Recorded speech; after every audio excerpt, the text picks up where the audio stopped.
I lived with a friend of mine who I'll refer to as Nick in a small house for a few years during college. He was my roommate for the first year, and then we decided to move out of the dorms and share the rent on a house since we both had decent enough jobs.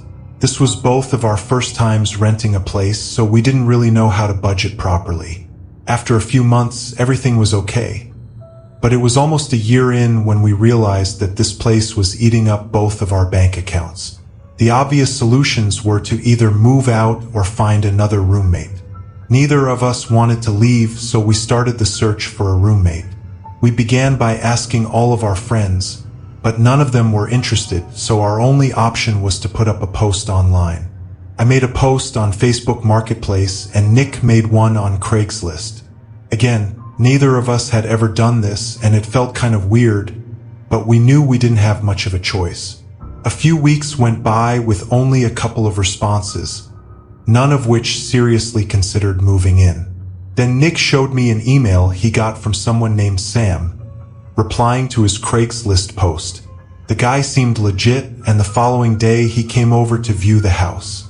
I should mention he was a couple of years older than us and had just graduated, but he seemed nice, clean, and friendly, so we were glad to have him. He agreed to the split of the rent and moved in the next week.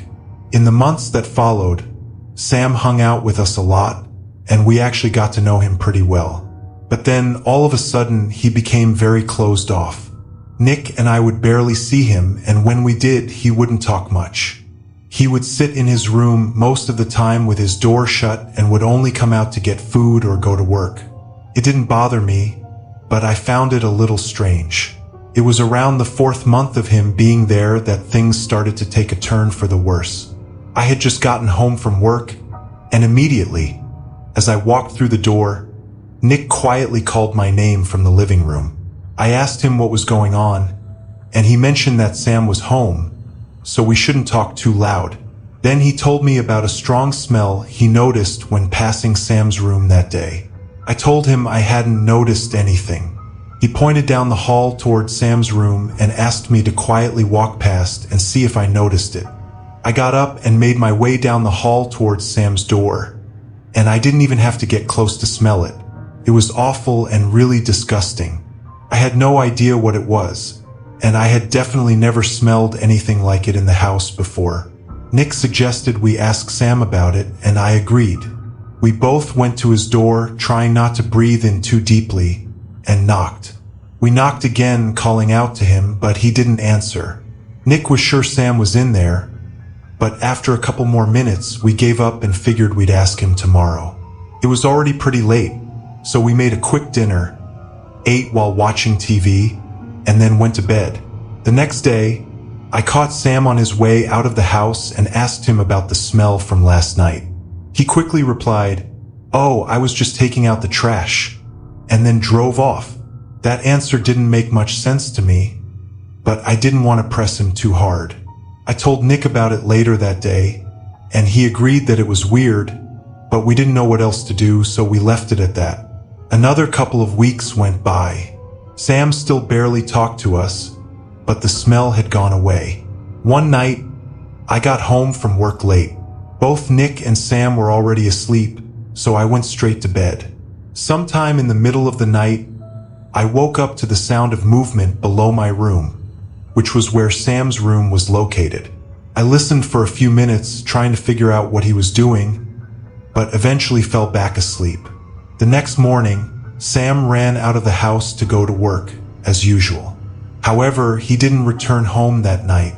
A couple of days went by, and he still hadn't come home.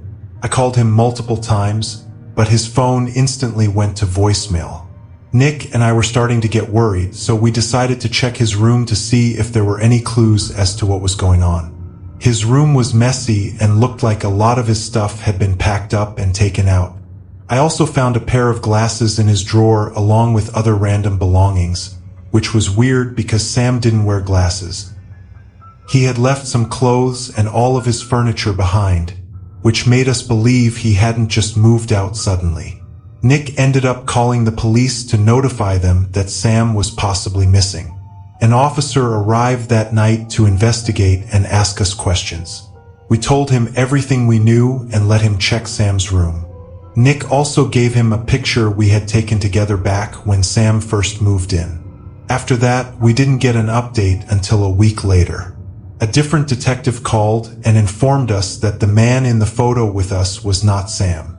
They said a family member had recognized him as their missing son, who had been gone for almost a year. After that, the case became much more complicated. We didn't have any helpful information because the guy had lied about everything. After a little while, we stopped getting updates and lost contact with the investigators. As far as we were told, the man was just a regular guy who had been living with his parents before he suddenly went missing. He never came back to our house, and I'm not sure if he was ever found. It's definitely the most interesting and creepy experience I've ever had. Just knowing that I was living with someone who had made up a completely fake identity and was legally missing still gives me chills every time I think about it. It's hard not to assume that he was hiding from the police because of something he had done or was still doing.